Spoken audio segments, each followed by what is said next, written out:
je crois lire, une section du 3e bataillon d'infanterie, c'est ça? C'est bien ça. Donc, c'est essentiellement au premier pont de Yopougon, une section du 3e bataillon d'infanterie. À Sipores, une section de la police, 30-30. Au niveau de la MACA, un dispositif plus concentré. On a donc deux élans. Deux élans, j'avais dit que c'était des véhicules de transport blindés sud-africains. Une section du 1er BCP, bataillon de commando parachutiste. Pardon, je vous interromps. Donc 30 personnes? 30 personnes. Une section du 1er bataillon d'infanterie. 30 personnes. 30 personnes. Une section du génie.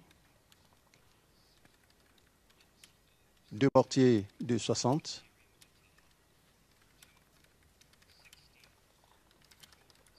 Un équipage du SECOS sur un véhicule surmonté d'une mitrailleuse.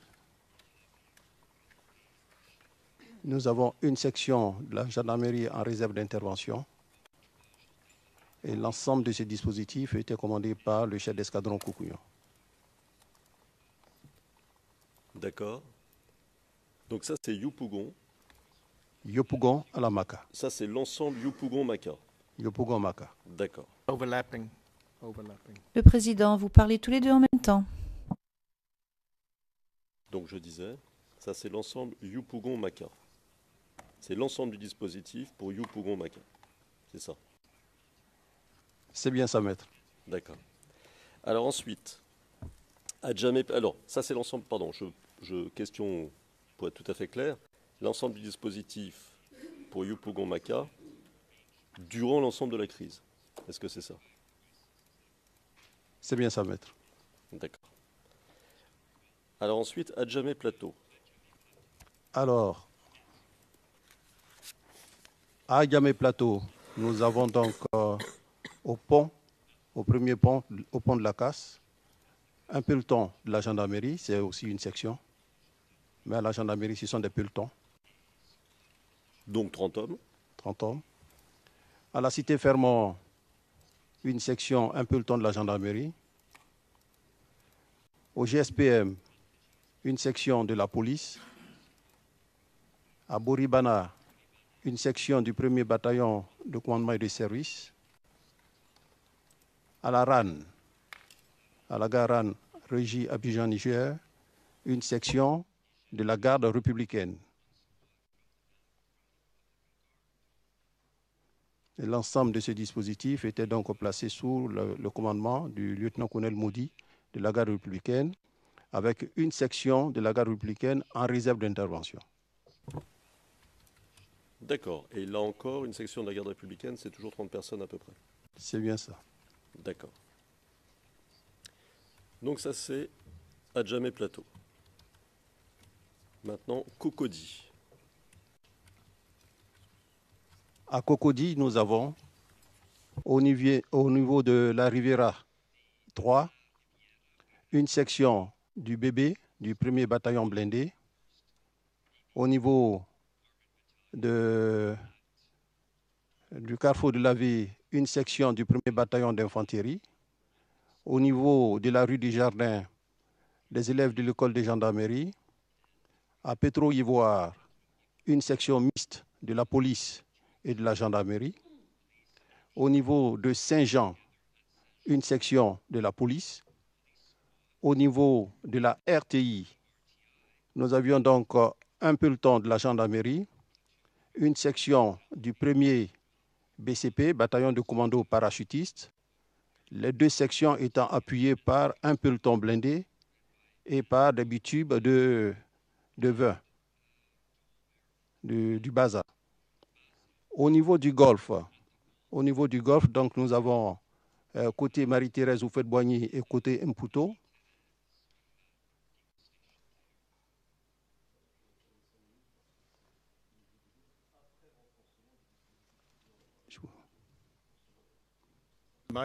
Microphone. Le président, microphone. Pardon, je vous interromps une seconde, mais c'est après renforcement du dispositif, c'est-à-dire le Golfe à partir du moment où le dispositif a été renforcé pendant le reste de la crise. C'est ça que vous nous dites? Pendant le reste de la crise. Allez-y, pardon. Alors, je mets un peu de temps pour répondre parce que, voilà, pour que nous puissions nous entendre. Donc, au niveau du Golfe, nous avons un peloton du 1er bataillon blindé. Nous avons les bitumes. Nous avons 2 mortiers, un véhicule, 2 mortiers 60, un véhicule du Sécos surmonté d'une 12-7, constitution identique côté Marie-Thérèse et côté Mputo. Dans les jardins du Golfe, nous avons donc un équipage du SECOP en réserve d'intervention. D'accord. Alors, pour qu'on ait une idée, un peloton blindé, je crois que vous nous l'avez dit hier, c'était, vous m'arrêtez si je me trompe, hein, parce que je le dis de mémoire, mais je crois que vous nous avez dit 3 véhicules, c'est ça? Alors, au niveau donc, du bataillon blindé, il faut noter qu'il y en a qui sont sur engins blindés, ce sont les blindés, et puis il y en a qui sont cavaliers portés. Ce sont des fantassins, mais qui travaillent au sein du bataillon blindé. La section qui est mise en place au niveau de la rivière à Troyes, j'ai dit bien peloton blindé, mais ce sont des hommes à terre, pas des engins. Donc là, on retrouve 30 personnes, 30 cavaliers du 1er bataillon blindé. D'accord. Alors, ensuite, un bitube, c'est quoi? 4-5 personnes? Alors, un bitube, oui, c'est bien ça. 4-5 personnes. D'accord. 2 mortiers, c'est quoi? 3 ou 4 servants pour chacun? 4 servants pour chacun, ça fait 8. D'accord. Une 12-7 du Sécos, c'est monté sur une Jeep, c'est ça? Sur un pick-up. C'est des véhicules de gamme civile, pick-up, avec embarqué au maximum 10 personnes. D'accord. Donc ça, c'est ça, c'est le dispositif à Marie-Thérèse. Et vous avez le même dispositif de l'autre côté, c'est ça? C'est bien ça, maître. D'accord. Alors, pardon, je vous ai interrompu, vous me pardonnez. Allez-y. Je crois qu'on a fait le tour pour le Golfe. Et maintenant, si vous voulez bien, à Bobo. Donc, le dispositif au rond-point d'Abobo, on a la BAE sur RG12 et sur Pick-up également. On a le Baza. Pardon de vous poser cette question. Combien de personnes à peu près? Alors, au niveau de la BAE, il faut compter en gros 12 personnes par engin. 12 personnes par engin. Et il y a combien d'engins? 2 engins. Au niveau du Baza, 22 personnes sur pick-up. On a 57 éléments de la gendarmerie, du camp commando. On a 17 éléments CRS 1, 18 éléments CRS 2. Nous avions là également 2 mortiers, 60. Un engin blindé de la garde républicaine, 7 personnes transportées. Disons que l'engin même prend 10 personnes, exclut bien sûr les 3 membres d'équipage, donc ça fait 7 cavaliers transportés. Le mortier de 120, il n'est arrivé qu'à la 2e phase de l'opération. Le mortier de 120, il faut compter 6 personnes. Il y a 6 servants. On a le GEM de la gendarmerie nationale. Là également, il faut compter 12 personnes. Donc voici en gros le dispositif qui a été mis en place au niveau du rond-point d'Abobo. Dans l'évaluation que nous avons faite, en gros, ça nous fait 120 personnes. D'accord. Alors, est-ce que tout ce que vous nous avez dit là forme la totalité du dispositif mis en place à Abidjan? C'est bien ça, maître. L'ensemble du dispositif tel que défini forme bien le dispositif d'intervention au niveau d'Abidjan, placé sous la responsabilité du général de brigade Détouneto Firmin, tant en moyens personnels qu'en moyens matériels. D'accord. Alors, on va passer à un autre point. Concernant la question qui était de déclarer ou pas à Bobo zone de guerre, vous nous avez dit lors de votre témoignage, je vais vous citer, ce sont les transcrits français du 25 septembre, page 86, qui est transcrit édité du 25 septembre, page 86, ligne 24 à 28.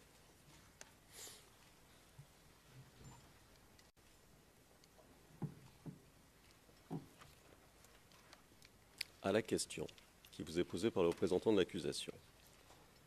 En avez-vous discuté avec le président de la République? Vous répondez, et je vous cite. Alors, j'ai rendu compte au ministre de la Défense qui en a parlé au président. La réponse du président, c'était non. Et il a dit que dans ses discours, il disait souvent qu'il n'y avait plus de guerre en Côte d'Ivoire et que s'il déclarait à Bobo zone de guerre, cela allait prêter à confusion.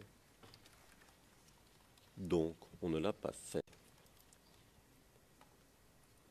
Question du représentant de l'accusation.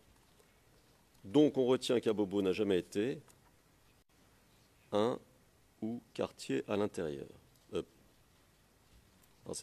Je vais reformuler parce que la phrase n'est pas très claire sur le transcrit. Donc, on retient qu'Abobo n'a jamais été. Alors, il y a une petite formulation ici, ou quartier à l'intérieur, et vous ajoutez après, c'est plutôt le représentant de l'accusation qui dit après, ou un quartier, voilà, ça doit être ça, il doit vouloir dire, ou un quartier d'Abobo n'a jamais été déclaré zone de guerre. Et vous répondez jamais.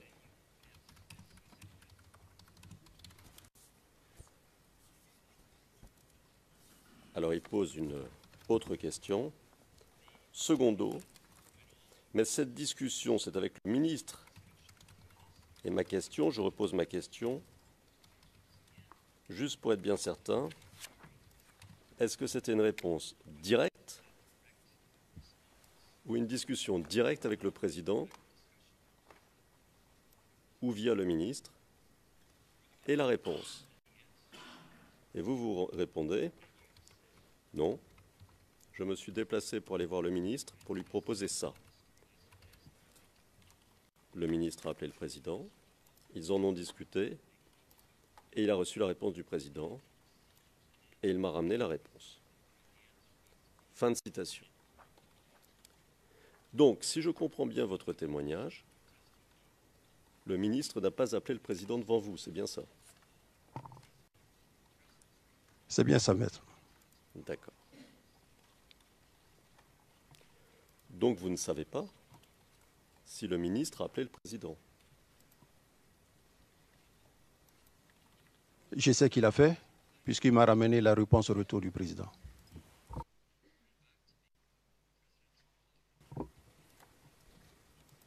Mais vous n'en avez pas été témoin de cet appel du ministre au président. Non, maître. D'accord.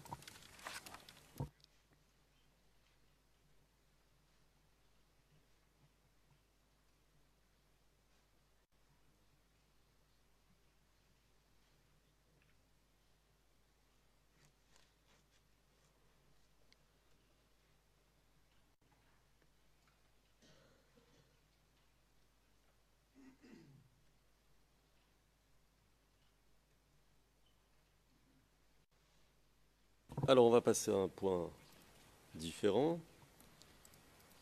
Très rapidement sur la question des couvre-feux.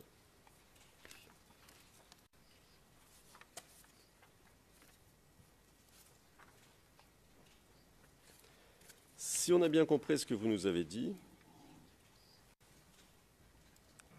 et ce que vous avez dit, par exemple, dans la vidéo dont je donne la référence, si vos TP 0074 0063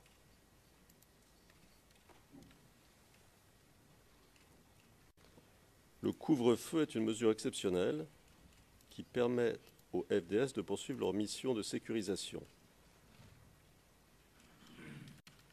Alors, on peut repasser, ce sera peut-être plus simple pour le dossier, un extrait de cette vidéo. Donc, je répète le numéro. CIVOTP 0074 0063. Le timecode, 5 minutes 38 à 6 minutes 39. La référence du transcrit, CIVOTP 0087 0485. C'est page 0486, ligne 28 à 39. Et il s'agit d'un extrait du journal de 20 heures de la RTI en date du 12 janvier 2011. Alors, est-ce qu'on peut avoir la main ?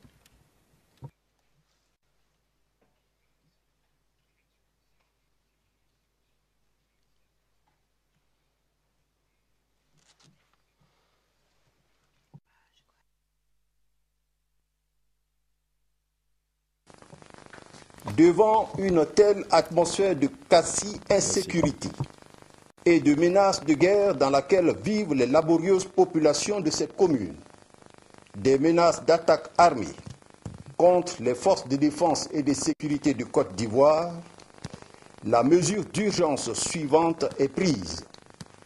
Un couvre-feu est instauré dans toute la commune d'Abobogar et d'Agnama à compter de ce jour, mercredi 12 janvier 2011, à partir de 19 h jusqu'au samedi 15 janvier 2011 à 06 h du matin.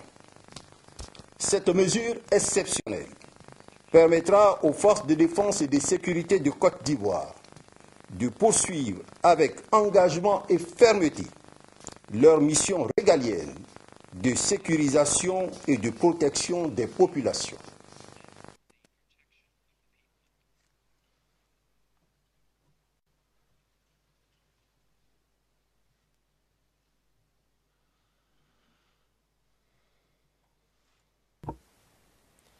Alors, monsieur, vous avez vu l'extrait ? Oui. Oui, maître. C'est une déclaration de vous-même qui porte sur l'instauration d'un couvre-feu dans la commune d'Abobogar et Agnama. Alors, ce couvre-feu, il était question qu'il soit appliqué du mercredi 12 janvier 2011 au samedi 15 janvier 2011. Et vous dites, entre autres choses, mesure d'urgence, pour le qualifier, et mesure exceptionnelle. Je ne reviens pas sur ce que vous avez dit d'autre, parce que c'est très clair, c'est au transcrit. Mais ma question est la suivante. Est-ce que chaque couvre-feu répondait à une situation sécuritaire particulière ? Oui, maître. Chaque coup de feu répondait répondait donc à une situation particulière. Donc, c'était des mesures exceptionnelles, mais dans la définition que j'ai donnée du couvre-feu, j'avais dit que c'était une interdiction qui était faite à la population pendant un certain temps, généralement de nuit, pour permettre aux éléments des forces de défense et de sécurité de faire la sécurisation de la zone où le couvre-feu est décrété. D'accord. Alors, on va passer à un point différent.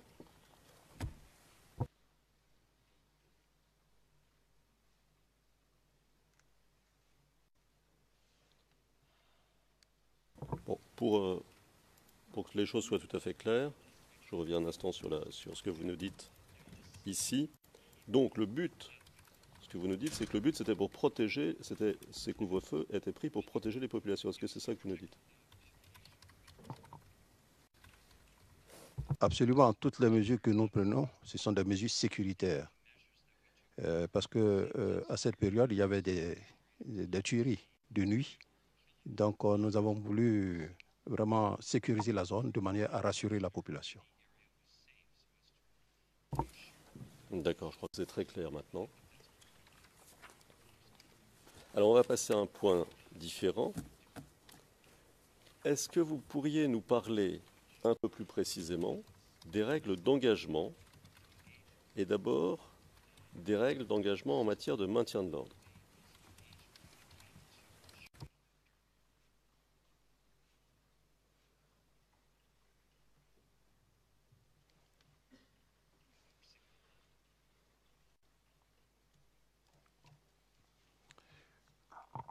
Alors là-dessus, je ne serai pas précis, je ne saurais que dire, parce que je l'ai précisé ici, le maintien de l'ordre est de la compétence de la police, de la gendarmerie. Nous, on ne s'y connaît pas dans l'armée. D'accord. Alors, pouvez-vous nous en dire plus sur les règles d'engagement en cas de légitime défense? Alors, en cas de légitime défense, il faut dire que la légitime défense, c'est bien par la légitime défense que toutes les armées du monde justifient leur action. Il y a un certain nombre de conditions. La toute première condition, il faut une agression. Ensuite, il faut une riposte. Et que la riposte... Président, excusez-moi. Est-ce que nous pourrions peut-être passer à autre chose? Bon, le droit nous explique quelles sont les règles d'engagement. Bon, si elles étaient différentes en Côte d'Ivoire, je comprendrais, mais je ne pense pas qu'elles soient si différentes que cela en Côte d'Ivoire par rapport aux autres pays. Vous êtes dans une position unique, puisqu'il était le responsable de l'armée. Je cherche à savoir, quelles étaient les règles, pour savoir si ces règles ont été appliquées, parce que c'est bien en partie le cas du procureur. Non. Le président, non. S'il vous plaît, demandez si les règles sont différentes par rapport aux autres régions du monde. Si tel n'est pas le cas, nous devrions les connaître. Et s'il y a des caractéristiques du fait de la crise, d'accord. Mais nous n'allons pas avoir un cours sur les règles d'engagement de façon générale. Iura novit curia, we say in Latin. Nulla novit curia, dit-on en latin. Bon. Alors, vous voyez le problème, monsieur le témoin, vous voyez le problème. C'est-à-dire que cette Chambre a déjà entendu un certain nombre de témoins qui parlaient des règles d'engagement. Donc, dans un souci d'économie de temps,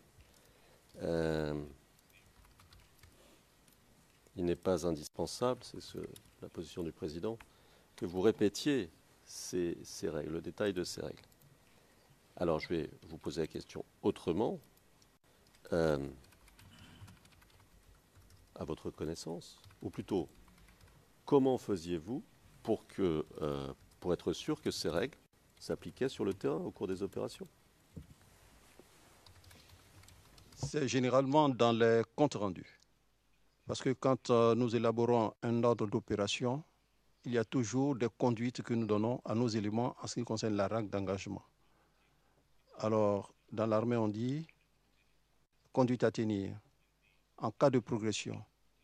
Si vous, c'est comme ça que c'est dit dans l'armée, le thème que nous utilisons, si vous bénéficiez de la surprise ennemie, c'est-à-dire si vous êtes les premiers à voir l'ennemi, vous postez, me rendre compte. Donc, vous voyez que là, l'initiative de feu ne nous revient pas.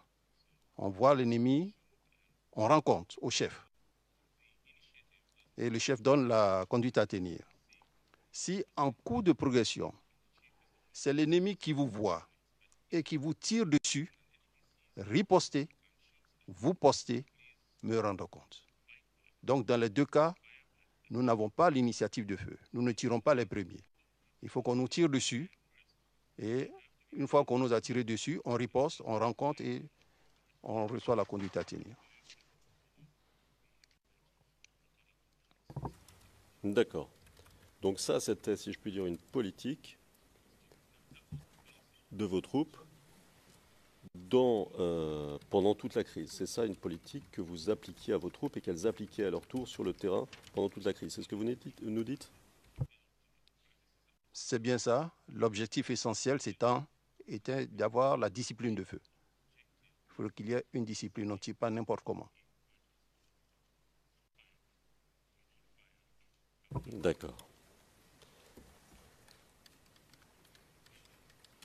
Alors, vous nous avez dit, le 25 septembre dernier, ce sont les transcrits français édités, page 74, lignes 18 à 26, à une question du représentant de l'accusation, que je vais citer. Selon les lois applicables à l'époque en Côte d'Ivoire, durant la crise post-électorale, avant l'utilisation d'un mortier de 120 mm, est-ce que cela nécessitait une autorisation, l'utilisation d'un mortier de 120 mm? À cette question, vous répondez, je cite, on avait déjà l'autorisation, on agissait dans le cadre d'une réquisition. Donc on avait l'autorisation, on avait l'autorisation. Dès l'instant où l'armée est requise, l'armée vient avec tous ses moyens. Quand vous enlevez les RPG, vous enlevez les mortiers, vous enlevez les chars, vous enlevez les avions, vous n'avez plus affaire à une armée, mais ce qui reste s'apparente à une force de première catégorie. Fin de citation.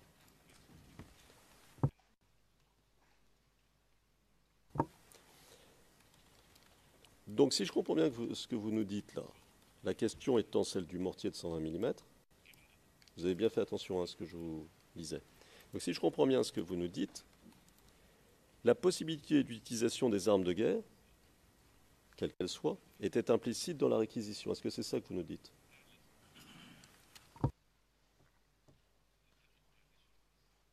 L'utilisation des armes de guerre dans une localité. Dans une localité, oui, parce que la localité est généralement du domaine de la police et de la gendarmerie. Donc, quand une armée est requise, c'est que celui qui requiert l'armée a vu la nécessité de l'intervention de l'armée dans la localité. Et cela implique l'utilisation des armes dont dispose l'armée.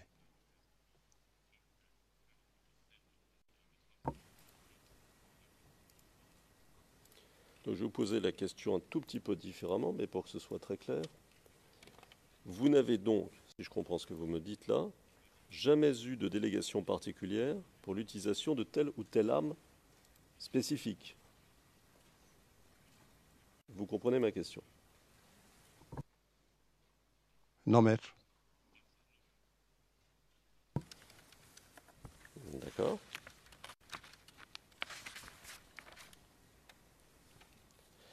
Alors, très rapidement, parce que c'est un sujet que vous avez abordé, mais pour que ce soit clair et synthétique, si je puis dire, est-ce que vous pouvez nous décrire la chaîne de sanctions disciplinaires au sein de l'armée?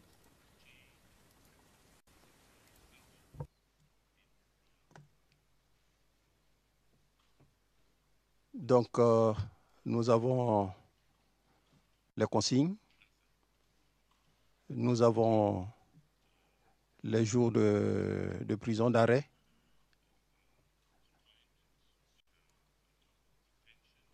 la punition est donc faite jusqu'au grade de caporal. Vous pouvez punir, hein. Le caporal peut punir le soldat, ça peut être des consignes. Au niveau des chefs de section, des jours d'arrêt, hein, des jours de prison pour les soldats, des jours d'arrêt pour les officiers. Et une fois que vous punissez, vous faites monter la punition à l'échelon supérieur pour appréciation.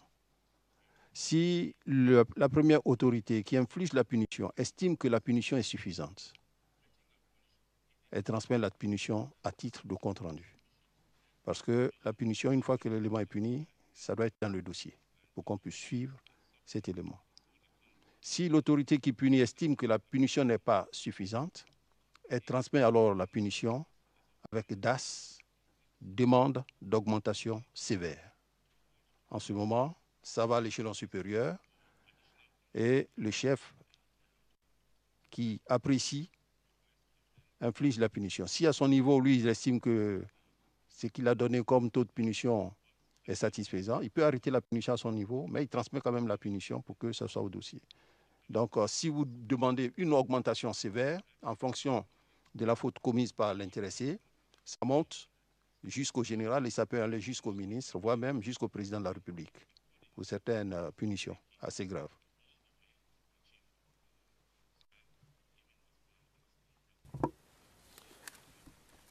Où se trouvent les règles de sanction disciplinaire? Alors, ces règles, nous les avons dans le bouquin de discipline générale. À chaque autorité est appliqué un taux. Ça peut aller jusqu'à 30 jours de punition. Les punitions les plus graves peuvent même, on peut même demander un passage de l'intéressé en conseil de discipline pour être radié, par exemple. Il peut passer en conseil de discipline. Et si le conseil de discipline donne son accord pour les punitions les plus graves, l'élément peut être radié de l'armée. D'accord.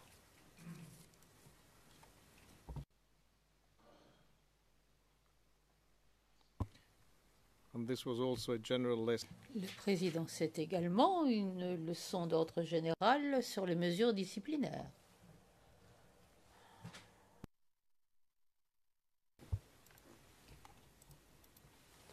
Alors, Monsieur le Président, oui, c'est une question importante. Le procureur n'a jamais donné le moindre élément sur cette question, alors qu'il en a fait mention très fréquemment de la question de la sanction.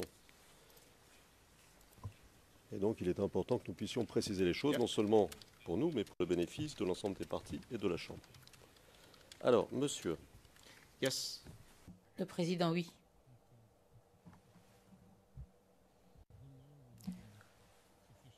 Toutefois, le règlement aurait suffi, le document. Mais poursuivez. Qui a le pouvoir d'engager des poursuites devant le tribunal militaire? Le pouvoir d'engager les poursuites devant le tribunal militaire est du ressort du ministre de la Défense. D'accord.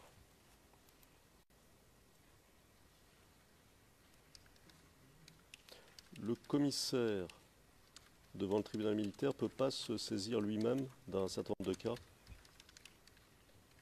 Bien sûr que le commissaire du gouvernement, dans certaines situations, peut s'y saisir de certains cas. D'accord. Alors,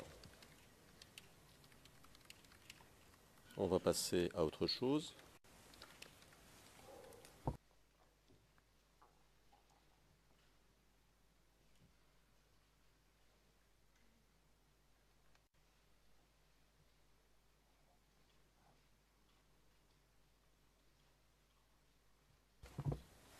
Alors, vous nous avez dit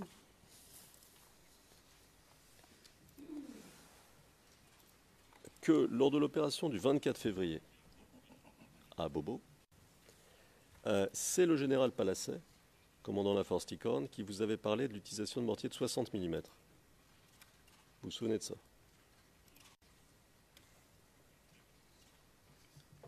Je voudrais appeler votre attention sur le fait que le 24, il n'y a pas eu d'opération. Nous avons commencé la première opération le 23. Le 24, nous avions été convoqués au palais de la présidence pour une mise au point, faire un compte rendu au président de la République. Et nous avons repris la deuxième phase de l'opération le 25 février. D'accord. Alors, pour que les choses soient claires,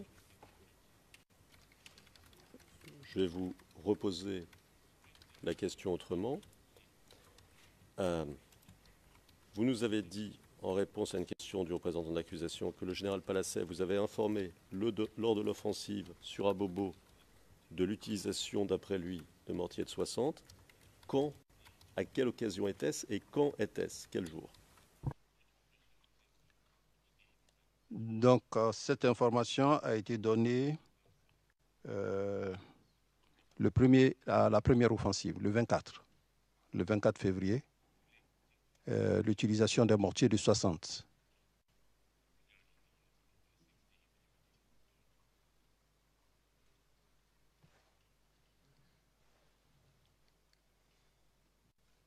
D'accord. Alors, je vais vous poser une question simple. Hein. D'une certaine manière, la date n'est pas... D'où, à votre connaissance, le général Palasset savait-il cela? Bon, je ne lui ai pas demandé, mais les forces impartiales vont souvent à Bobo.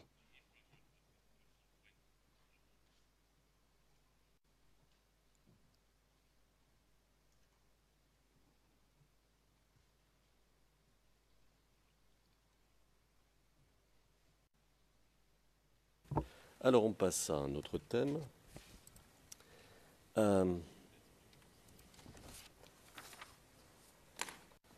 Vous nous avez expliqué en audience, page 28, ligne 19 à 28,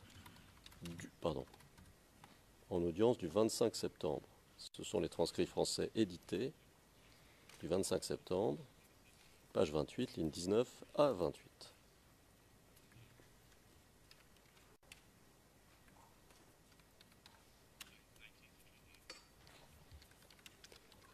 Et je cite,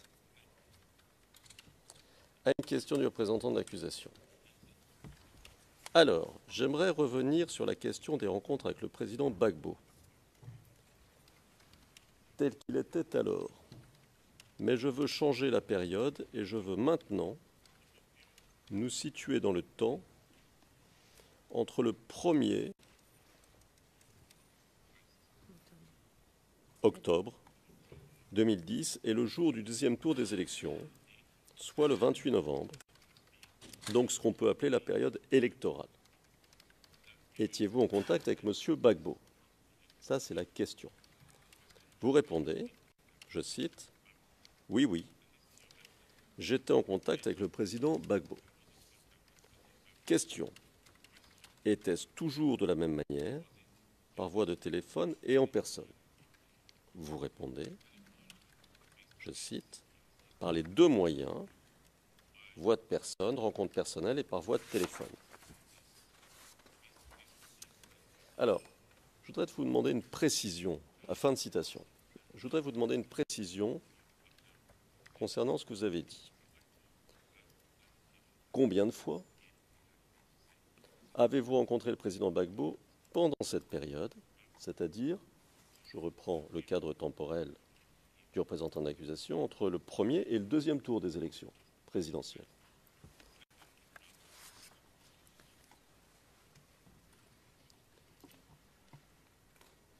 Maître, la question m'a été déjà posée. J'ai dit que je serais plus précis pour les rencontres au niveau du palais, parce qu'il y en a eu moins. Je les ai définies avec des dates bien précises, des heures bien précises. Mais les rencontres au niveau de la résidence, il y en a tellement eu que je ne pourrais pas vous dire le nombre de fois. Le président, c'est bien le président de la République, le chef suprême de l'armée. Et vous savez que quand il y a une situation de crise, très souvent, le chef de l'état-major est appelé par le président. Et c'est souvent que c'est au téléphone ou bien en personne à la résidence. Mais je ne saurais vous définir le nombre de fois. D'accord. Mais je repose ma question. Vous nous avez donné en effet des dates pendant votre témoignage. Mais des dates sur toute la période de la crise. Et moi, ma question, elle est plus précise. Entre les deux tours des élections, si vous en souvenez, bien sûr, combien de fois avez-vous vu le président Gbagbo, présidence ou résidence? Alors, à la présidence, j'ai bien donné des dates. Je l'ai rencontré le 11 mars à 16h, aux environs de 16h30 et 17h. Je l'ai rencontré le 24 février aux environs de 16h30 pour le compte-rendu relatif donc, à notre première offensive sur Abobo. Je l'ai rencontré le 10 décembre aux environs de 13h30 sur la situation dont je vous avais rendu compte hier. Voici les rencontres que nous avons pu avoir au niveau du palais présidentiel. Par contre, au niveau de la résidence, très souvent, nous avons été convoqués. J'ai encore en mémoire le compte-rendu que nous lui avons fait le 5 janvier 2011, sur la situation générale qui prévalait dans tout Abidjan et le décret de réquisition qui nous avait été remis à cette date. Sinon, on a eu pas mal de rencontres au niveau de la résidence. Là, je ne saurais pas vous définir le nombre exact.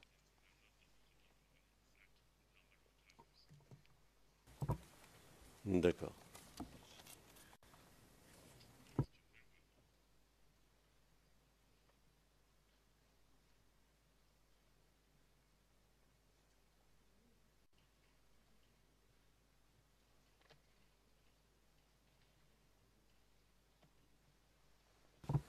Alors, ça c'est pour l'ensemble de la crise, n'est-ce pas? C'est bien ça. D'accord. Alors, vous nous avez expliqué aussi que quand vous vouliez parler au président par téléphone, vous appeliez son téléphone fixe. Ma question, est-ce qu'il arrivait que vous l'appeliez et que vous ne puissiez pas lui parler?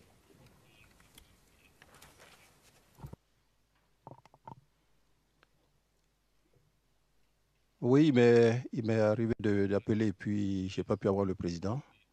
Mais quand j'appelle, je passe toujours par le standard de la résidence. Et j'ai souvent le président. Je connais bien ses heures. Je connais bien ses heures. Donc, j'évite d'appeler avant 10 heures. À partir de 11h30, midi et au-delà, on peut avoir le président. Mais en deçà, on ne peut pas. Voilà. D'accord. Alors,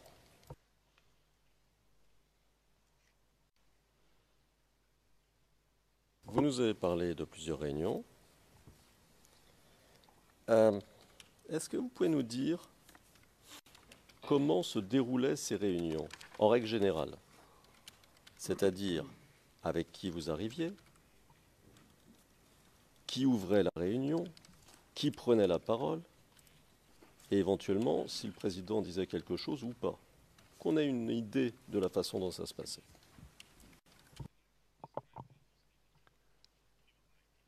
Donc, généralement, les convocations sont faites par le président de la République. Quand il veut voir tous les commandants des forces, il me demande de les convoquer avec une heure bien précise.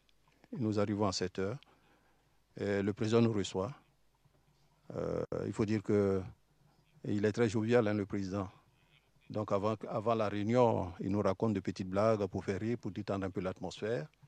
Et puis ensuite, il me passe la parole pour me demander de lui faire le point de la situation. Et je lui fais le point de la situation. Généralement, ceux qui m'accompagnent, ce sont les commandants des forces. Donc, il y a le commandant des forces terrestres, le commandant des forces aériennes, le commandant de la marine nationale. Il y a le directeur général de la police, le général commandant de la gendarmerie nationale, le général Gabi Point, souvent Doboye associé. Il a également son chef de sécurité, le colonel-major Aouma. Et il y a son chef d'état-major particulier, le général Touvoli. Et nous lui faisons le point de situation de la situation qui provoque. Donc à l'issue, s'il a des directives à donner, il nous les donne. S'il n'a pas de directives, c'est souvent des mots d'encouragement. Donc voilà comment ça se passe.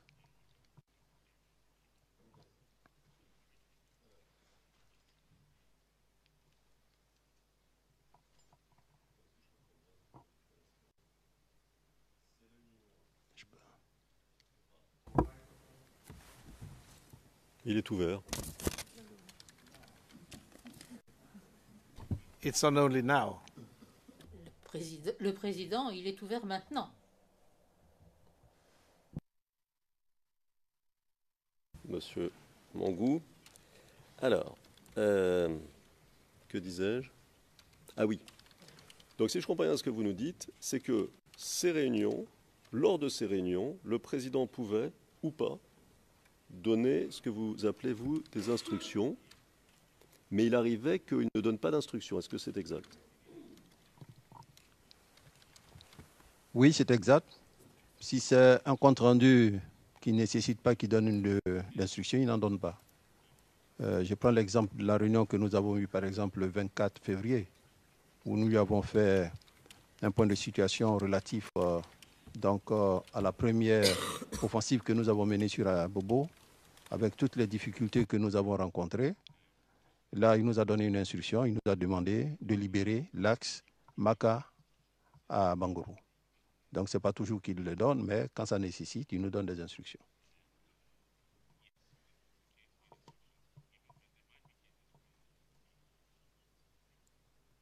D'accord. Est-ce que vous vous souvenez d'une réunion où il ne vous aurait pas donné d'instructions, par exemple?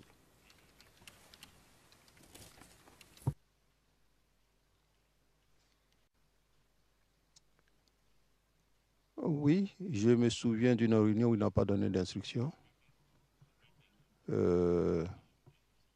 nous lui avons fait, par exemple, le point sur la situation concernant la sécurisation du processus électoral, à l'issue donc d'une réunion que nous avons eue au sein du centre de commandement intégré, où nous avons travaillé avec les autres forces pour arrêter un plan commun de sécurisation du processus. Quand nous lui avons fait le compte rendu, il n'a pas eu d'instruction. D'accord. Et si je comprends bien, vos réunions, ou l'objectif des réunions auxquelles vous participiez, c'était que vous fassiez un compte-rendu de la situation. C'est ça? C'est bien ça, maître. D'accord. Pour que les choses soient claires aussi, si j'ai compris ce que vous disiez, c'est vous qui preniez la parole en tant que responsable et qui faisiez le compte-rendu. Est-ce que c'est ça? En tant que chef d'état-major, c'est moi qui prends la parole pour lui faire le compte rendu de la situation qui prévaut. D'accord. Est-ce que vous discutiez avant la réunion entre vous, les généraux, les responsables de la sécurité, vous discutiez entre vous pour savoir comment vous alliez parler de tel ou tel point, ou pour vous organiser? Est-ce que ça se passait comme ça ou pas du tout? Alors, entre nous, les généraux, le problème ne se pose pas. Nous, à notre niveau, on avait le point quotidien qu'on faisait. Donc, on avait toujours ce point en tête. Et quand ils nous appelaient, quelquefois même quand ils nous appellent, déjà nous-mêmes, sans qu'ils ne définissent le sujet, les raisons de l'appel, nous-mêmes, on essaie de voir. On voit déjà la situation, on a tous les points avant de partir. Quand un chef vous appelle, vous devez être prêt à répondre à toutes les questions. Donc, à notre propre niveau, on revoit tous ces points avant de nous présenter devant le président.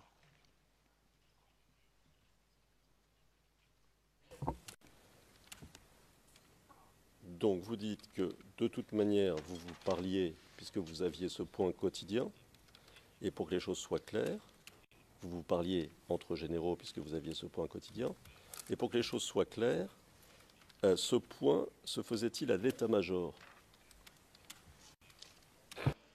Oui, je vous avais rendu compte ici de ce que pendant la période de crise, tous les matins à 8h, 8h30 par là, on avait un point de situation. Et tous les soirs, à 18h, avant de se séparer, on avait également un point de situation.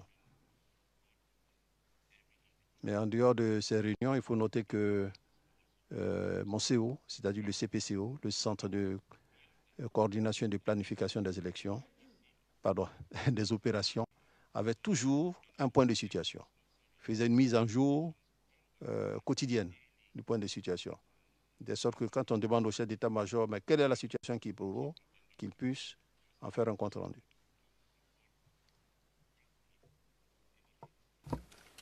D'accord. Alors, quand vous faisiez votre compte rendu au président, à l'occasion de ces réunions,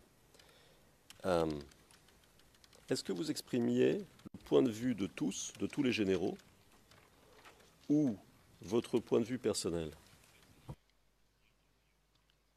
Alors, dans l'armée, le principe, c'est qu'on parle tous d'une même voix. C'est le chef qui prend la parole et qui parle. À notre réunion, il peut y avoir des avis divergents. Chacun peut donner son avis sur une question. Mais une fois qu'on est devant le président de la République, les deux doivent se taire et c'est moi qui prends la parole.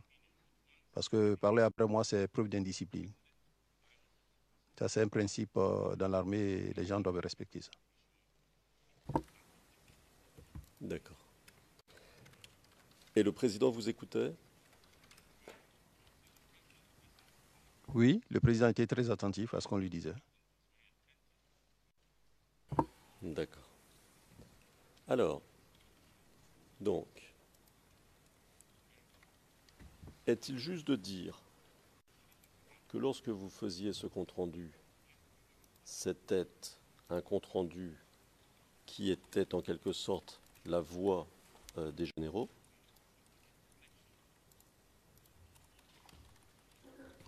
Yeah, but this is, he has said. Le président. Mais il l'a dit, c'est clair. Quand vous dites pour être clair, vous essayez de préciser des choses qui sont déjà claires. Franchement. Et par le bureau du procureur, ce sont les réunions qui font partie du mode de responsabilité visé par le procureur. Donc nous devons comprendre, c'est fondamental, comment se passaient habituellement les réunions. Et je pose des questions, je vais y venir, vous allez voir le pourquoi de la question. Le président, j'ai bien compris que vous vouliez savoir comment se sont déroulées les réunions, mais nous ne pouvons pas comprendre plus que ceci, puisque tout a été dit, et vous continuez.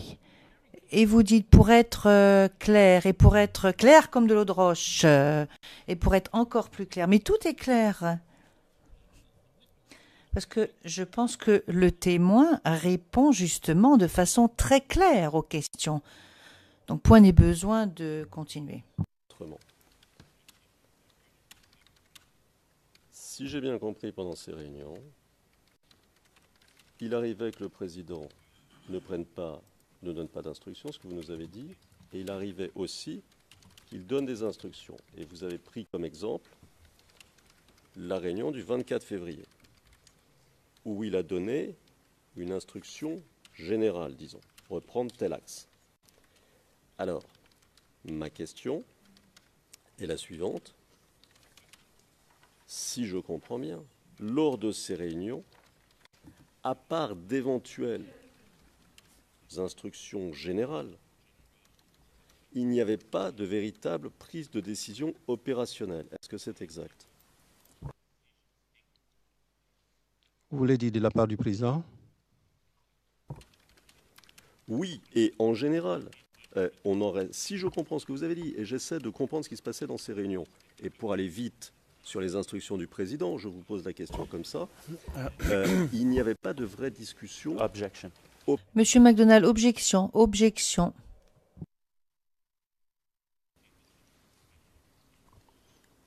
Le président, oui, monsieur le procureur. Monsieur MacDonald, je pense que la question devrait être formulée de façon très claire. Elle devrait être posée de façon très claire aux témoins. Le président, excusez-moi, la question est comme suit. Est-ce que le président vous a jamais donné des instructions, des consignes opérationnelles, oui ou non? Oui, monsieur le président. Quand nous lui faisons un compte rendu, c'est un compte rendu opérationnel. Et quand il nous donne une instruction, c'est une instruction qui va dans le sens opérationnel. Le thème de libérer, c'est une mission. Parce que dans l'armée, une mission s'exprime toujours par un verbe à l'infinitif. Donc, libérer, l'axe, c'est une mission.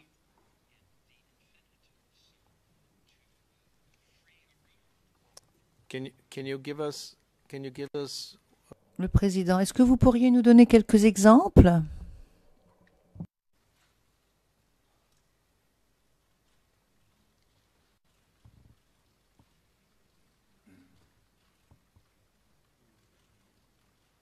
Oui, Monsieur le Président. Donc, il y a le thème de libérer. L'autre mission qui nous donne, faites en sorte que les soldats ne sortent pas. Moi, j'ai traduit ça en termes opérationnels. Je suis militaire. Et la meilleure manière pour que les gens ne sortent pas, c'est de mettre des postes de contrôle. Donc, c'est des missions. C'est-à-dire que quand moi, je lui fais le compte-rendu et qu'il me répond, moi, j'ai traduit ça en actes opérationnels qui sont souvent des missions pour moi.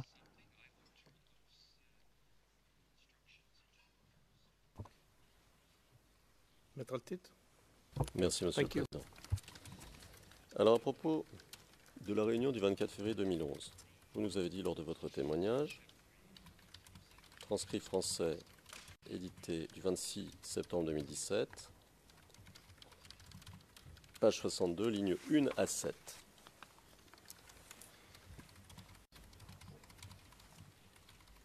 Et je cite, « On s'est laissé avant la pause déjeuner », ah ça c'est le représentant du procureur qui dit ça, « On s'est laissé avant la pause déjeuner au 24 février, lors d'une rencontre entre les généraux et le président, ministre de l'Intérieur, ministre de la Défense. Que se passe-t-il? Comment se termine la rencontre, le meeting? Vous répondez, je cite, « Donc, à l'issue de cette rencontre, le président nous confie une nouvelle mission, c'est de libérer l'axe Maka à Ben-Gourou, parce que, avait-il dit, c'est un axe stratégique. Il faut permettre la circulation des personnes du sud vers l'est, vice-versa, et la circulation des produits également du sud vers l'est. » Alors à propos de cette réunion du 24 février, fin de citation. À propos de cette réunion du 24 février, le procureur vous a lu une partie de votre déclaration antérieure de 2013 que j'aimerais relire en continuant un tout petit peu la lecture. C'est la déclaration antérieure du témoin 0051 1045, page 1064, ligne 678, à page 1065, ligne 699.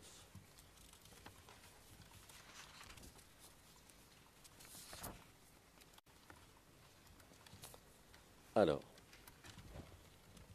je vais citer à partir de la ligne 678.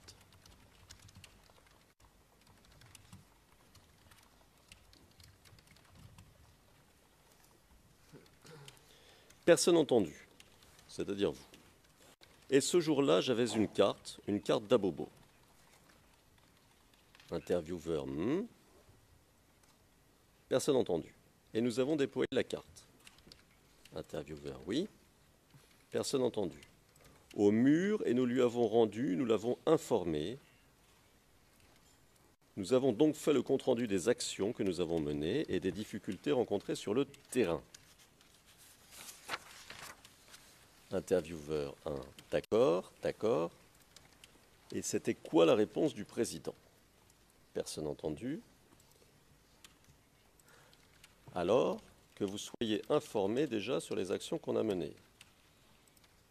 Intervieweur 1, personne entendu. Les actions que nous avons menées, c'était l'offensive et que nous avons engagée au niveau de PK18 et puis de Ndautré. Nous étant aperçus qu'il nous était difficile, parce qu'on nous tirait dessus, de riposter, parce que la population était en place, nous avons donc replié.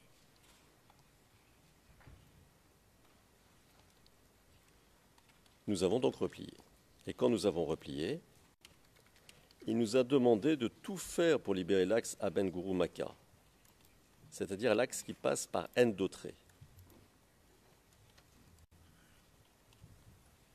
Intervieweur 1, d'accord. Intervieweur 2, à côté de la forêt du Banco. Personne entendu, c'est bien ça. Intervieweur 1. D'accord. Donc, est-ce qu'il a précisé ce qu'il voulait dire par tout faire? Il est noté pour tout faire. Personne entendu. Oui, oui, il a précisé. Il a dit de faire en sorte que la voie soit libre pour permettre aux gens qui sont à Abengourou de circuler, de venir à Abidjan, et ceux qui sont à Abidjan de remonter également vers Abengourou. Fin de citation.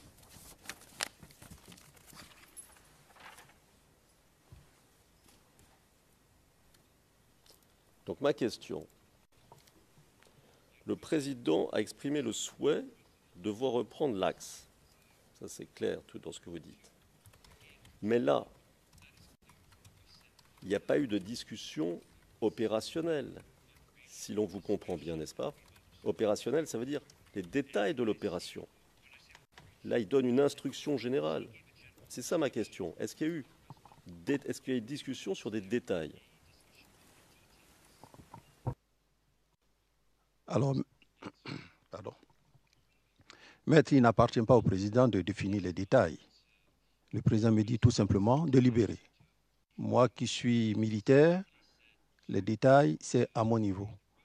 Même, voyez, au niveau du chef d'état-major des armées, moi, à mon niveau, quand j'appelle le général d'Eto et que je lui dis reconnaître l'axe Maka-Indautré, je ne lui donne aucun détail. Si D'Eto veut passer par le plateau, il veut passer par le plateau pour aller à Yopougon avant de commencer Sariko, moi, l'essentiel, que la mission soit remplie. Je ne lui donne pas de détails. Parce que si je lui donne des détails, qu'il arrive sur le terrain et qu'il est confronté à des difficultés, il va me dire, mais c'est vous qui m'avez donné les détails, là, je ne réussis plus. Donc, le président, à ce niveau, ne donne pas de détails. Lui, il me dit, libérez l'acte. Maintenant, à moi de voir, si je vais aller commencer par Bangourou pour libérer, ça, c'est mon problème. Si je veux partir par la Maka, ça, c'est mon problème. Mais les détails de l'opération me reviennent. Et moi, quand je donne des instructions à D'Eto, je n'entre pas dans les détails des opérations. Les détails des opérations reviennent à D'Eto. Tout comme D'Eto, quand il donne des instructions à ses enfants, on les appelle les enfants, ceux qui travaillent généralement sur le terrain avec nous, le détail de l'opération, c'est à leur niveau. On n'intervient pas là-dedans. D'accord. Alors, où se trouve Abengourou? Alors, Abengourou, c'est, disons, à l'est de la Côte d'Ivoire, hein, légèrement, oui. Après Azopé, vous avez Abengourou, c'est un peu à l'est de la Côte d'Ivoire, dans la zone est, partie est. D'accord. Alors, pour qu'on comprenne ce qu'est cet axe, est-ce que cet axe traverse des zones cacaotières? Oui. Donc, quand vous partez de la Maka, vous avez Abobo que vous dépassez. Avec le carrefour de Ndautré, vous dépassez Agnama. Après Agnama, vous partez en direction d'Azopé. Après Azopé, vous avez un certain nombre de localités avant Abengourou.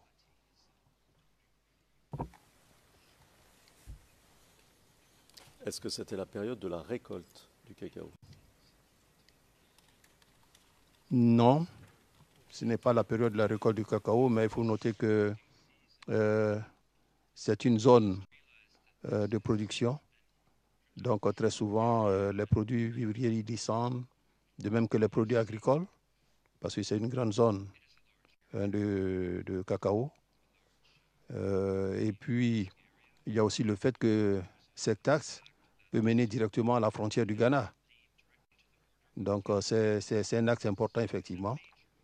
Indautré étant coupé, ce qui veut dire que tous ceux qui sont à Zopé jusqu'à Bangourou et même au-delà ne peuvent pas descendre. Donc, est-ce que c'est parce que cet axe est un axe important, comme vous l'avez dit, concernant le transport du cacao et d'autres biens, vous l'avez dit, que le président a demandé qu'il soit libéré? C'est bien ça. C'est même la principale voie qui mène à l'est de la Côte d'Ivoire, la voie principale. Si vous ne voulez pas faire le détour à partir de, je crois, Bokanda, non pas Bokanda, de Daoukro et autres, pour passer pour revenir sur Yamsokro, vous êtes obligé d'emprunter cette voie. C'est une voie très importante.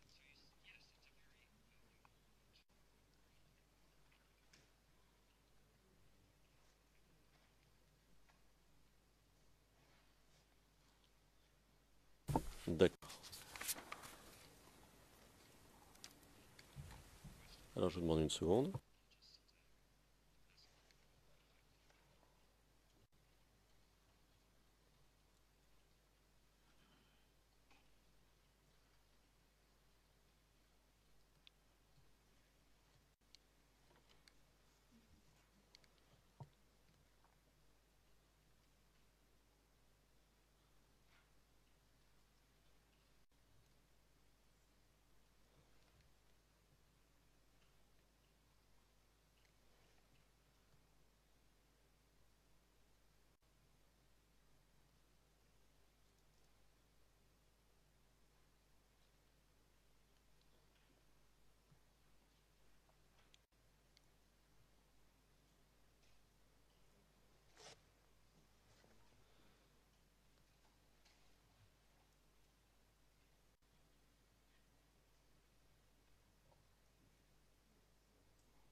Alors, monsieur, on va passer à un autre point. Vous nous avez parlé des communiqués du service de presse de l'armée.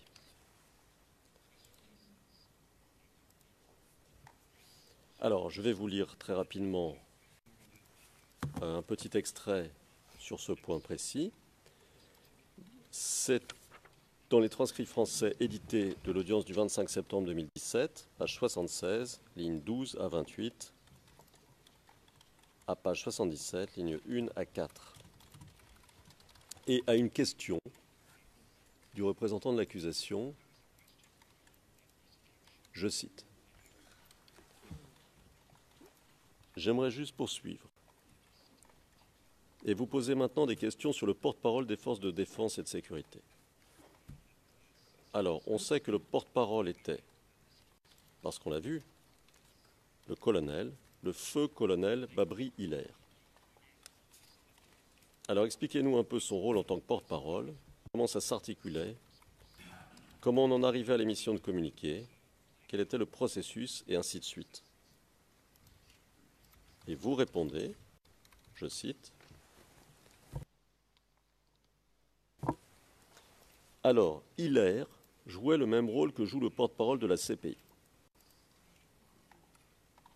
Vous avez un porte-parole, ici, qui, chaque fois, informe les gens de ce qui se passe, des dispositions qui sont prises, de ce qui va être fait.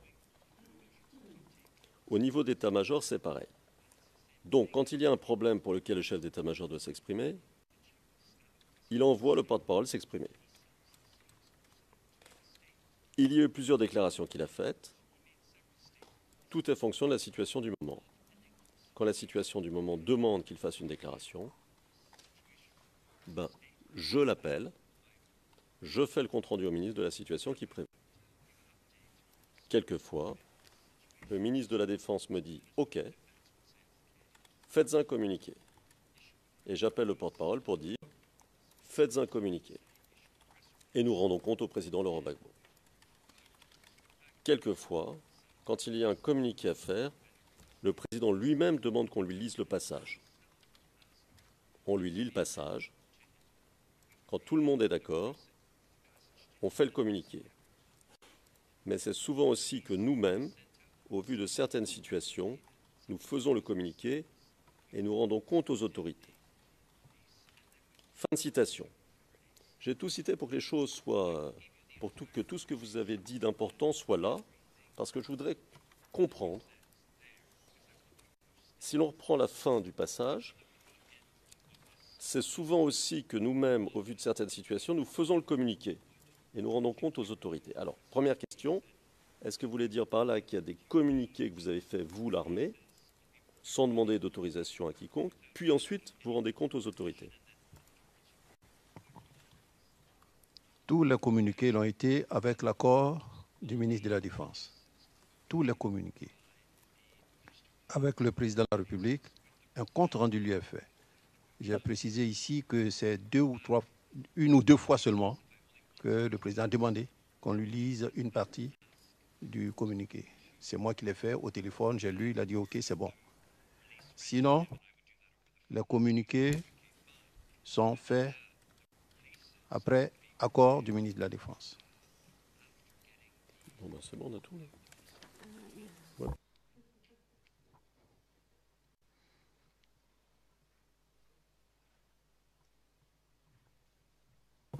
Et ce communiqué que vous soumettez au ministre de la Défense, qui en rédige le premier jet?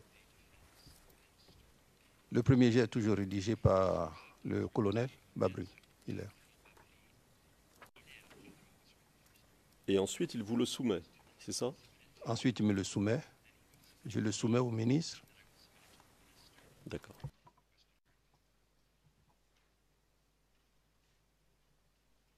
Alors, on passe à autre chose. Vous nous avez dit lors de votre témoignage, c'est au transcrit français du 25 septembre, page 48, ligne 5, transcrit français, pardon, édité du 25 septembre, page 48, ligne 5 à 7.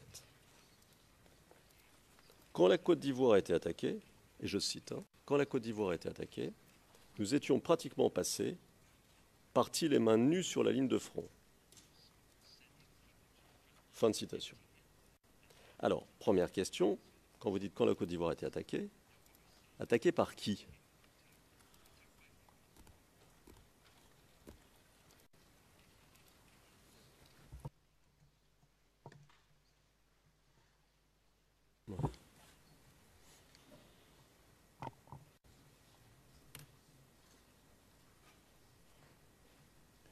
Donc la Côte d'Ivoire a été attaquée par les ex-forces rebelles.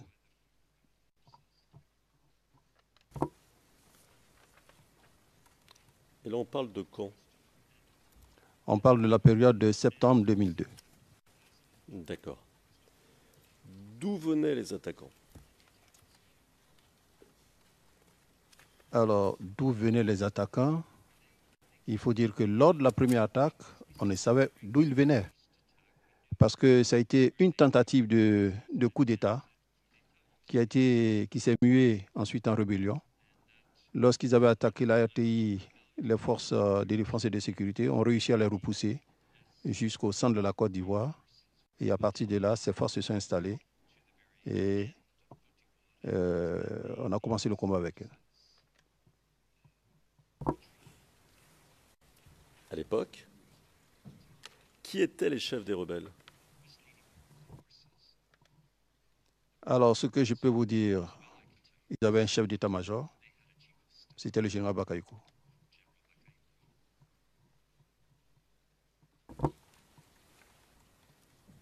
C'est le seul nom que vous connaissez. Dites-nous si vous avez... Je vous vois faire la moue. Non, je ne fais pas la moue.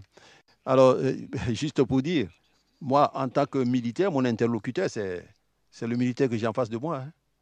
C'est celui que je voyais. Oui, mais je ne vous ai pas demandé qui était votre interlocuteur, je vous ai demandé qui étaient les chefs des rebelles. C'est bien à cette question que je réponds. Bon. À votre connaissance, à cette époque-là, les rebelles ont-ils commis, cette époque-là, c'est-à-dire qu'on soit clair, 2002, les semaines qui suivent l'attaque de 2002, les rebelles ont-ils commis des exactions contre les populations? Oui, il y a eu beaucoup d'exactions commises, notamment au niveau de Boaké. Nous avons eu nos frères d'armes, des gendarmes qui ont été égorgés. Alors, vous avez dit, au transcrit français édité du 25 septembre 2017, page 79, ligne 18 à 25, répondant à une question du représentant de l'accusation.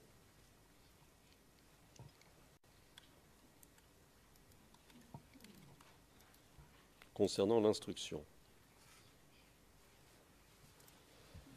Je cite. Non. Durant la crise post-électorale, il faut dire que, compte tenu du fait que les éléments étaient déployés sur les terrains et à Yamoussoukro et à Abidjan,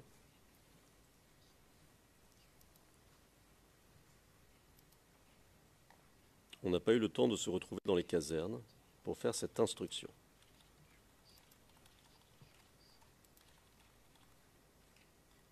Mais elle a été faite bien avant la survenue des différents événements, parce qu'il faut noter que depuis 2002, nos hommes sont restés sur le terrain jusqu'à la fin de la crise post-électorale. Et là-dessus, vraiment, je voudrais leur rendre un hommage particulier, parce que ça a été dur, mais ils sont restés là. Ils sont restés, et donc on n'a pas eu le temps de faire l'instruction, voilà. Fin de citation. Alors, de cette phrase que vous dites, il faut noter que depuis 2002, nos hommes sont restés sur le terrain jusqu'à la fin de la crise post-électorale. Est-ce que vous voulez dire que la crise de 2010 est la continuation des attaques de 2002 ?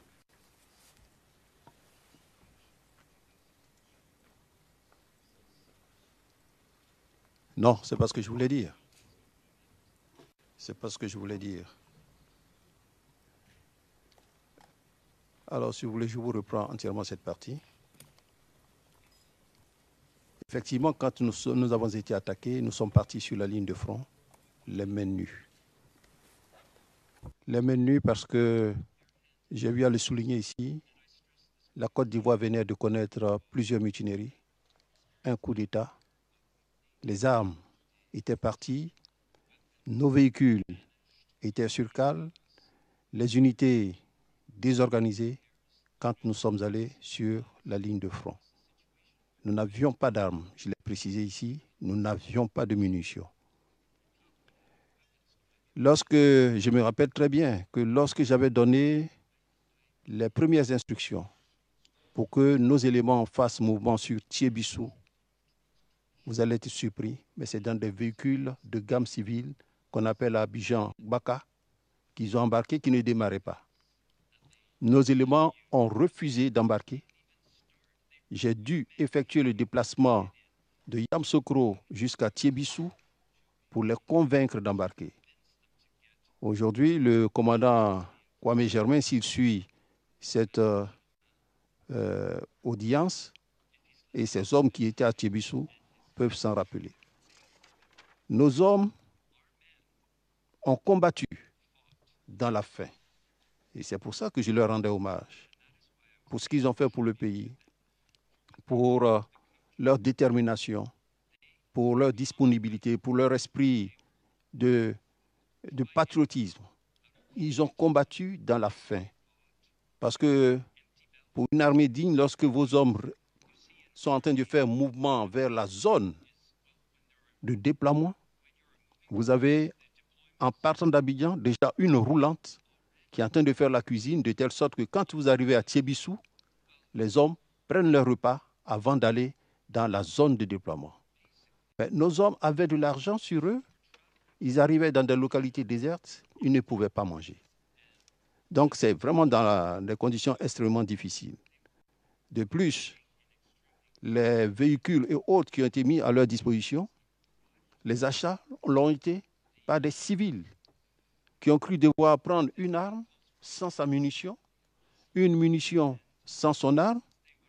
Les engins, c'était des engins qui n'avaient pas la possibilité de se déplacer par leurs propres moyens pour aller sur le théâtre, donc c'était dur. Alors, pour en venir à votre question, effectivement, de 2002 jusqu'à 2010, les éléments étaient sur le terrain. Ils étaient sur le terrain, chacun était encore dans sa position, mais ils n'ont pas eu que ça à faire parce qu'il y a eu après la sécurisation du processus électoral qui a demandé 4000 personnes. en dehors de la sécurisation du processus électoral, il y a eu, lorsque nous sommes entrés dans le cadre de l'accord politique de Ouagadougou, le déploiement de nos policiers et gendarmes pour combler le vide au niveau des différentes administrations qui ont été déployées. Donc nos hommes ont été vraiment soumis à des opérations depuis 2002 sans discontinuer jusqu'à la fin de la crise post-électorale. C'est de ça que je voulais parler. I would like to make an intervention. Thank you very much. Le Président, je vous remercie. Monsieur McDonald, je souhaiterais intervenir. Le Président, nous allons faire la pause. Vous pouvez quitter le prétoire. Nous allons faire la pause d'une demi-heure. Donc vous pouvez quitter le prétoire maintenant. Et je vais donner la parole au représentant du bureau du procureur.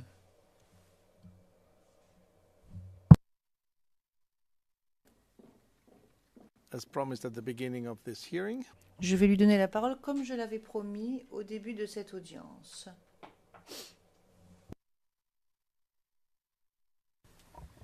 Mr. Prosecutor. Monsieur le procureur, Monsieur McDonald, oui, je me suis levé car je souhaitais intervenir au sujet de la façon dont la question a été formulée. Le Président, mais maintenant vous intervenez par rapport à ce que vous vouliez dire au départ, Monsieur McDonald. Non, je voudrais juste dire quelque chose dans un premier temps très rapidement. Il y a une question qui a été posée au sujet d'un thème. C'est le témoin qui a utilisé le terme instruction dans le contexte de la formation en matière de droit humanitaire international. Voilà la question. Ça, c'était à partir de la ligne 11 de la même page. Donc, ça a été complètement sorti de son contexte, extrait du contexte. Ensuite, la question a été posée au témoin et le terme instruction, donc, a été retiré de son contexte. Ça, c'était ce que je voulais dire dans un premier temps. Et deuxièmement, et mon confrère pourra répondre. Vous savez qu'il y a eu le dépôt d'écriture 1041 de la Défense, équipe de la part de la Défense de Monsieur Gbagbo, et en fonction de votre ordonnance, nous savons qu'il s'agit d'une version publique expurgée accessible aux parties. Nous souhaiterions et nous demandons donc à la Chambre nous aimerions que la Chambre puisse superviser les expurgations pour savoir si elles sont toutes nécessaires par rapport aux parties et aux participants. Là, je m'exprime au nom du bureau du procureur, au nom de l'accusation. Nous savons qu'il y a un certain nombre d'expurgations, donc il y a des versions auxquelles seule la Chambre a accès au sujet de certains éléments, et il semblerait que les expurgations ne sont pas voulues. Donc c'est pour cela que nous aimerions demander à la Chambre de contrôler cela comme elle le fait d'habitude, pour nous donner les informations qui pourraient être mises à notre disposition. Le Président, vous pensez donc qu'il y a trop d'expurgations? Monsieur McDonald, c'est tout à fait exact. Le Président, c'est étrange parce qu'en général, c'est le bureau du procureur qui demande beaucoup plus d'expurgations. Le Président, j'avais très bien compris. Monsieur McDonald, c'est bien cela. Maître Altit? D'instruction au sens français, une instruction militaire, c'est un entraînement, c'est ça. Alors, si le procureur insiste, on reposera la question, mais franchement, le témoin semble avoir compris parfaitement. L'instruction au sens militaire, c'est l'entraînement. C'est quand on explique aux soldats comment on court, comment on utilise des armes, etc. etc. C'est ça l'instruction. Bon, maintenant, s'il y a le moindre doute, on y retourne, ça ne nous pose aucun problème. S'il y a un malentendu linguistique, ce sont des choses qui arrivent. Parfois, l'accusation voit les choses un peu différemment. Ça ne nous pose aucun problème. Sur le second point, chaque écriture, chaque motion, chaque réponse de chacune des parties et participants dans cette affaire, comme dans toutes les affaires dans le monde entier, sont évidemment ou est évidemment soumises aux juges. Et les juges prennent leurs décisions sur tous les points, y compris quand il y a des demandes d'expurgation et quand il y a des points qui sont rédactés. Alors, un point important, pourquoi est-ce rédacté? Vous l'avez rappelé, Monsieur le Président, la défense de Laurent Gbagbo quand elle dépose des documents, rédacte le moins possible, car nous croyons en la transparence et nous croyons au caractère public du procès. Mais quand il s'agit d'éléments si importants qui touchent à la stratégie de la défense qui va bientôt présenter son cas, alors nécessairement, ça doit être, et encore, c'est le moins possible, mais ça doit être évidemment rédacté. L'accusation, pendant des années, a préparé son cas sans dévoiler quoi que ce soit, et c'est bien normal, Voilà la raison d'être de ces très légères rédactions qui sont évidemment soumises, Madame, Monsieur le Président, à votre contrôle par définition. Le Président, nous jetterons un coup d'œil et prendrons une décision. C'est également l'intervention de la représentation légale des victimes. C'est comme cela que je l'avais interprété. Mais pour abréger, je ne vous ai pas donné la parole. Nous avions déjà vu, c'est ce que je pensais.